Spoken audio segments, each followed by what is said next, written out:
নমস্কাৰ। আজি আমাৰ ভিডিঅ'টো হৈছে আমাৰ অসমীয়া পেডাগজিৰ ওপৰত। আমি ষ্টাৰ্ট কৰিম 106 নম্বৰ কুৱেশ্যনৰ পৰা, যে প্ৰত্যেক ভাষাৰে নিজৰ নিজৰ ব্যাকৰণ থাকে আৰু এই ব্যাকৰণ ডেছ বুলি কৈছে, যে অপশ্যন দি আছে নিয়মৰ দ্বাৰা নিয়ন্ত্ৰিত হয়, ৰাজ্যৰ দ্বাৰা নিয়ন্ত্ৰিত হয়, কেন্দ্ৰৰ দ্বাৰা নিয়ন্ত্ৰিত হয়, লিপিৰ দ্বাৰা নিয়ন্ত্ৰিত হয়। চ' প্ৰত্যেকটো ভাষাৰে যেতিয়া নিজৰ নিজৰ ব্যাকৰণ থাকে, এইটো কিছুমান নিয়মৰ দ্বাৰাহে নিয়ন্ত্ৰিত হয়। নেক্সট টপিকটো হৈছে আমাৰ ত্ৰিভাষা সূত্ৰ অনুসৰি তৃতীয় ভাষা। ত্ৰিভাষা যিটো আমাৰ ফাৰ্ষ্ট লেংগুৱেজ, ছেকেণ্ড লেংগুৱেজ, তাৰপিছত যিটো থাৰ্ড লেংগুৱেজটো হৈছে আমাৰ কি গোটেই দেশতে একেই, কেৱল সংস্কৃত হিন্দী কোৱা আৰু হিন্দী নোকোৱা ৰাজ্যবোৰৰ কাৰণে বেলেগ বেলেগ, কেৱল বিদেশী ভাষা। তো সঠিক উত্তৰটো হৈছে হিন্দী কোৱা আৰু হিন্দী নোকোৱা ৰাজ্যবোৰৰ কাৰণে বেলেগ বেলেগ। নেক্সট কুৱেশ্যন, এগৰাকী শিক্ষকে শ্ৰেণীকোঠালৈ ছোৱালীক পঢ়োৱা, ছোৱালীক বচোৱা বুলি লিখা পোষ্টাৰ এখন আনি বেৰত লগাইছে আৰু ছাত্ৰ ছাত্ৰীবোৰক সেইখন মনোযোগেৰে লক্ষ্য কৰি বিষয়টোত এটা সৰু দফা লিখিবলৈ দিছে। ভাষাৰ শিক্ষকগৰাকীয়ে ব্যৱহাৰ কৰা এই পোষ্টাৰখন কি বুলি কৈছে? বিশ্বাসযোগ্য সামগ্ৰী, সংহত সামগ্ৰী, বৈধ সামগ্ৰী, পেলনীয়া সামগ্ৰী। সঠিক উত্তৰটো হৈছে বিশ্বাসযোগ্য সামগ্ৰী। অনৰ্গলতা অৰ্থাৎ ফ্লুৱেঞ্চিৰ অৰ্থ হৈছে নিৰ্ভুলভাৱে লিখা, ব্যাকৰণৰ নিয়মবোৰ ব্যাখ্যা কৰি ব্যৱহাৰ কৰা, বাক্যবোৰ শুদ্ধকৈ উচ্চাৰণ কৰা, যথোচিতভাৱে নিজৰ ভাৱ প্ৰকাশ কৰিব পৰাকৈ কোৱা, পঢ়া আৰু লিখা। ফ্লুৱেঞ্চ মানে আমি যিটো ইউজ কৰোঁ ফ্লুৱেঞ্চি, সেইটো হৈছে পাৰ্গত হোৱা। অৰ্থাৎ পাৰ্গত মানে কোনখিনিত হ'ব? যে কোৱা, পঢ়া আৰু লিখা। তো ফ'ৰ্থ অপশ্যনটো হৈছে আমাৰ সঠিক উত্তৰ। নেক্সট কুৱেশ্যনটো, পঠনৰ ঊৰ্ধ্বগামী বাটন-আপ পদ্ধতিৰ ক্ৰমটো বাছি উলিওৱা। যে ক্ৰম হৈছে কি? যে ঊৰ্ধ্বগামীৰ কথা হৈছে বাটন-আপ, তো সেইটো হৈছে আমাৰ কি থাৰ্ড নম্বৰটো হৈছে আমাৰ সঠিক উত্তৰ। প্ৰথমত আহিব আমাৰ এ ধ্বনি, নেক্সটটো আহিব অক্ষৰ, তাৰপিছত আহিব আমাৰ বৰ্ণ, অক্ষৰ, শব্দ, বাক্য। নেক্সট কুৱেশ্যন, ভাষা আহৰণৰ সামাজিক আদান প্ৰদান সূত্ৰৰ ভিত্তিত কৰা উক্তিটো হৈছে সামান্য বেছি স্তৰৰ জটিলতাৰ বোধগম্য ইনপুটৰ সৈতে শিকাৰক পৰিচয় কৰোৱা প্ৰয়োজনীয়। পাঠ্য তালিকাৰ বহিৰ্ভূত আৰু অতিক্ৰমী ভাষাৰ গুৰুত্ব দিলে ভাষা শিকিব পৰা যায়। শিকাৰুৱে অনুকৰণ আৰু বাৰম্বাৰ অতিৰিক্ত ব্যৱহাৰৰ দ্বাৰা সুদৃঢ়কৰণৰ সুযোগ পালে ভাষা শিকিব পাৰি। নেক্সট, আনৰ সৈতে অৰ্থোদ্ধাৰ আৰু আলোচনাৰ সুবিধা পালে ভাষা শিকাৰুৱে ভাষা শিকিব পাৰে। তো যেতিয়া আমাৰ ভাষা আহৰণৰ সামাজিক মাধ্যমৰ দ্বাৰা হ'ব, তো সেইটো হ'ব আমাৰ কি যে আনৰ সৈতে যেতিয়া আমি কথোপকথন বা আমি আলোচনা বিলোচনাৰ সুবিধা পাম, তেতিয়াহে আমাৰ ভাষা আহৰণত সুবিধা হ'ব। ৰাইট অপশ্যনটো হৈছে আমাৰ কি ফ'ৰ্থ। নেক্সট কুৱেশ্যনটো হৈছে এক উপদক্ষতা হিচাপে অনুমান প্ৰিডিকশ্যন তলত দিয়া কোনটোৰ সৈতে জড়িত? খচৰা প্ৰস্তুতকৰণ, সাৰাংশকৰণ, টোকা তৈয়াৰ কৰা, পঠন। তো যেতিয়া আমাৰ আমি যে প্ৰিডিকশ্যন কৰোঁ অৰ্থাৎ অনুমান লগাওঁ, সেইটো কিহৰ লগত সৈতে জড়িত হ'ব? তো সঠিক উত্তৰটো হৈছে আমাৰ কি পঠন। যেতিয়া আমি পঢ়োঁ, ধৰি লওঁ মই এটা চেণ্টেঞ্চ পঢ়িলোঁ, এটা ৱৰ্ডৰ মই মিনিংটো নাজানো, তেতিয়া আমি কি কৰিম? আমি গোটেই চেণ্টেঞ্চটো পঢ়ি আমি কি কৰিম? ইয়াৰ অনুমান লগাম। তো অনুমানটো আমাৰ কাৰ লগত জড়িত? পঠনৰ লগত জড়িত। শিক্ষাৰ্থীয়ে যেতিয়া ভাল চাকৰি পোৱাৰ উদ্দেশ্যেৰে ভাষা এটা শিকে, তেতিয়া ভাষাটো শিকাৰ প্ৰেৰণা অন্তৰ্নিহিত বা আন্তৰিক, বাহ্য, চাকৰি কেন্দ্ৰিক বা অহংভাৱ কেন্দ্ৰিক। তো সঠিক উত্তৰ দিয়া আছে according to cheated final answer কি সেইটো হৈছে আমাৰ কি বাহ্য। কিন্তু মই এই একেটা কুৱেশ্যনে পাইছোঁ। তো ইয়াৰ অপশ্যন দিয়া আছে যে চাকৰি কেন্দ্ৰিক, এটা অপশ্যনত দিয়া আছে এনচাৰ কি হিচাপে চাকৰি কেন্দ্ৰিক আৰু এটা হৈছে বাহ্য। তো ইয়াত আমাৰ বাহ্য দিয়া আছে যদিও মই বাহ্য তোমালোকক ৰিকমেণ্ড কৰিম।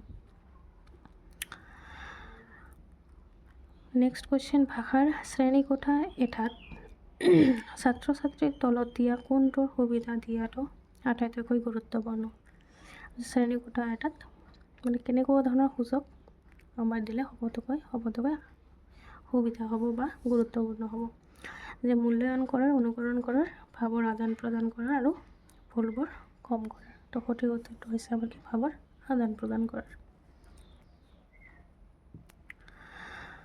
নেক্সট কুৱেশ্যনটো হৈছে ভাষাৰ সমাৱেশী বা সামগ্ৰিক শ্ৰেণীকোঠাত ইনক্লুচিভ ক্লাছৰুম এটাত পঢ়ুৱাওঁতে শিক্ষকগৰাকীয়ে কি কৰা উচিত?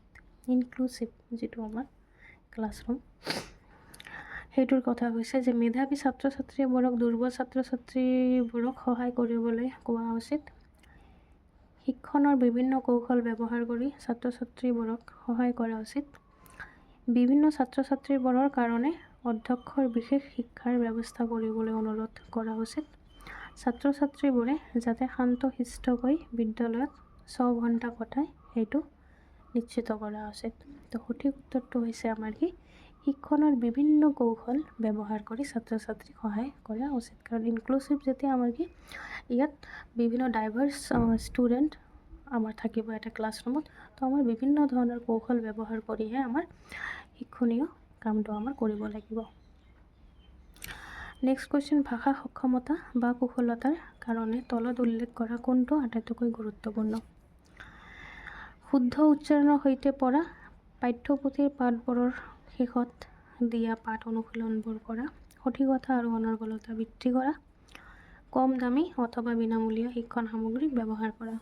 তো আটাইতকৈ গুৰুত্বপূৰ্ণ কৈছে যে ভাষা সক্ষমতাৰ ক্ষেত্ৰত, দক্ষতাৰ ক্ষেত্ৰত। তো সেইটো হ'ব আমাৰ কি সঠিকতা আৰু অনৰ্গলতা বৃদ্ধি কৰাত। নেক্সট কুৱেশ্যন, এজন সফল ভাষাৰ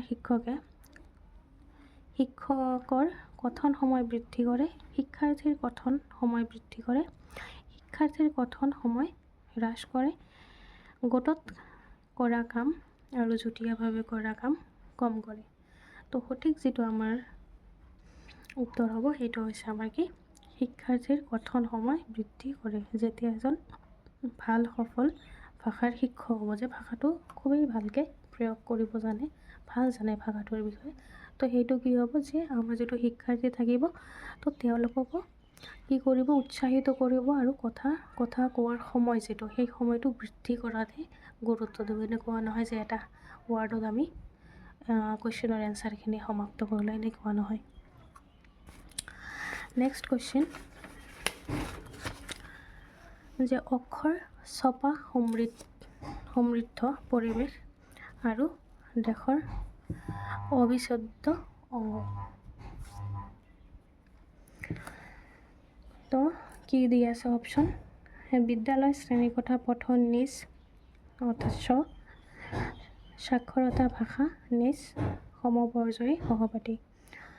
তো আমাৰ সঠিক উত্তৰটো হৈছে কি যে অক্ষৰ ছপা সমৃদ্ধ পৰিৱেশ। যেনেকুৱা পৰিৱেশ মানে কোনো স্কুলত যাবা, সৰু সৰু প্ৰাইমেৰী স্কুলবিলাকত কি হয় যে ৱালত ছবি অঁকা থাকে, বিভিন্ন ধৰণৰ ছবি ক খ ইত্যাদি, ফল ইত্যাদি বিভিন্ন ধৰণৰ ছবা ধৰণৰ পৰিৱেশ থাকে। তো এই পৰিৱেশটো কিয় দিয়া হৈছে, কিহৰ লগত জড়িত বা কিহৰ অবিচ্ছেদ্য অংগ? তো এইটো হৈছে আমাৰ কি সাক্ষৰতা আৰু ভাষা অবিচ্ছেদ্য অংগ। সফল সমল হিচাপে বহুভাষিকতাৰ অৰ্থ হৈছে কেইবাটাও ভাষা শিকা, শিশুৰ ভাষাটোত প্ৰতিটো শব্দৰে সমৰ্থসূচক শব্দ শিকোৱা, পাঠ্য তালিকা অতিক্ৰমী ভাষা শিকোৱা, শিকাৰুৰ ভাষাবোৰ কৌশল হিচাপে ব্যৱহাৰ কৰা। তো সমল হিচাপে যেতিয়া আমি বহু ভাষা মাল্টি লেংগুৱেজ আমি যেতিয়া ইউজ কৰিম আমাৰ সমল হিচাপে অৰ্থাৎ কৌশল হিচাপে, তো তেতিয়া আমাৰ কোনটো অৰ্থ বুজাব? আমাৰ সঠিক উত্তৰটো হৈছে শিকাৰুৰ ভাষাবোৰ কৌশল হিচাপে ব্যৱহাৰ কৰিম, আমি কৌশল হিচাপে ব্যৱহাৰ কৰিম। যেনেকুৱা ছাত্ৰই বুজা নাই, ইংৰাজী ভাষাত বুজা নাই, তেতিয়া আমি অসমীয়া ভাষাত এইটো আমাৰ কৌশল হ'ল। আৰু যেতিয়া অসমীয়া ভাষাটো বুজাত অসুবিধা হ'ব, তেতিয়া আমাৰ নিজৰ যিটো মাতৃভাষা, যিটো কথিত ভাষা, সেই কথাটো আমি সেই ভাষাৰে আমি বুজাই দিম। অংকিত নামৰ দৃষ্টি প্ৰতিবন্ধী ছাত্ৰ এজন তোমাৰ শ্ৰেণীকোঠাত আছে। এগৰাকী ভাষাৰ শিক্ষক হিচাপে তুমি কি কৰিবা? প্ৰতিদ্বন্দ্বী, দৃষ্টি প্ৰতিবন্ধী অৰ্থাৎ ডিজেবল, যিটো আমি কওঁ যে তেওঁৰ চকুৰ দৃষ্টি যিটো ইয়াত প্ৰব্লেম আছে। তো এনেকুৱা শিক্ষাৰ্থীক তোমালোকে কেনেকুৱা ধৰণৰ শ্ৰেণীকোঠাত ভাষাৰ শিক্ষক হিচাপে তুমি কেনেধৰণৰ হেল্প কৰিবা, সেইটো। বিভিন্ন ধৰণৰ কৰ্মতালিকা ৱৰ্কশ্বিট অনুশীলনৰ কাৰণে দিয়াত গুৰুত্ব দিবা। তোমাৰ শিক্ষণত কেইবা প্ৰকাৰৰ দৃশ্যাত্মক পৰিৱেশন ব্যৱহাৰ কৰিবা। বিভিন্ন ধৰণৰ অংগী ভংগী আৰু শাৰীৰিক ভাষাৰ ব্যৱহাৰ কৰিবা। লাষ্ট পইণ্ট, কণ্ঠস্বৰৰ উঠা নমা বা শ্বাসাঘাত বিৰাম আদিৰ প্ৰয়োগ কৰি স্পষ্টকৈ কথা ক'বা আৰু শিক্ষণ সামগ্ৰীবোৰৰ স্পৰ্শ কৰি অনুভৱ কৰিবলৈ দিবা। তো এতিয়া চোৱা, যেতিয়া কোনো এজন ছাত্ৰ তেওঁৰ দৃষ্টি কমজোৰ বা একেবাৰে ধৰি লোৱা চাব নোৱাৰে, তো তেতিয়া তাকে কোনো বস্তু আমি যদি হাতেৰে ইংগিত কৰি দেখুৱাওঁ, সেইটো জানি চাব পাৰিব ভালকৈ, তো নিশ্চয় তাৰ অসুবিধা তাত পাব। ৱৰ্কশ্বিট যেতিয়া আমি দিওঁ, তেতিয়াও নিশ্চয় প্ৰব্লেম পাব। আৰু কি দৃশ্যাত্মক, কিবা ছবি দেখুৱালোঁ এনেকুৱা ধৰণৰ, তো তেতিয়া প্ৰব্লেম পাব, তাই চাব নোৱাৰিব হয়তো ভালকৈ। কিন্তু আমাৰ কোনটো সুবিধা হ'ব, যেতিয়া আমি কণ্ঠস্বৰ, আমি কথাৰ উঠা নমা শ্বাসাঘাত আদিৰ ভালকৈ প্ৰয়োগ কৰি আমি সামগ্ৰীবিলাক স্পৰ্শ কৰি টাচ কৰি তেওঁলোকক শিকাবলৈ চেষ্টা কৰিম বা অনুভৱ কৰিবলৈ চেষ্টা কৰিম। তো সেইটো তেওঁলোকৰ কাৰণে সঠিক এটা শিক্ষাৰ কৌশল বুলি কোৱা হয়। ঠিক আছে, থেংক ইউ।